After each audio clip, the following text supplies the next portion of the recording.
Donald Trump comes from a very practical, very pragmatic background, which is deal making, business deals, creating stuff, creating wealth, creating success, and producing results. So when we look at India, and we look at the trade deficit between India and the US, it's something like, I think, $190 odd billion.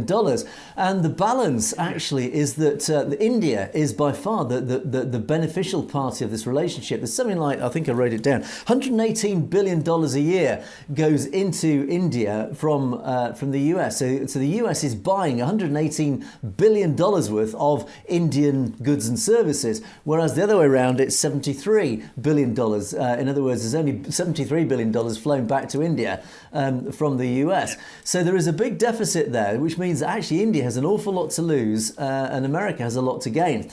And it means essentially through that trade balance is that actually Donald Trump once again is in quite a powerful position, because if he imposes tariffs, that enormous trade deficit that benefits India could suddenly disappear overnight, and India is in a real problem. That puts Narendra Modi and his eventual successors in a real sticky situation. So I think India is entering this relationship probably very much on the back foot, or very much in the subservient position. In other words, they are trying to get on the right side of Donald Trump, which is great for Donald Trump. But Donald Trump will know this, because he will use that, of course, as a businessman. He will use this and he will leverage this to his advantage. So that's all about the money, the deal making. For example, the Adani Group. Yeah, Trump wants India's money. Of course he does. He wants the Adanis and all the other Indian billionaires, like the Reliance Industries. He wants their money to invest in the US because it's direct investment. It's only going to benefit the US economy. Alternatively, what does he feel about human rights issues and the ongoing transnational oppression, all the issues that we talk about on a daily basis?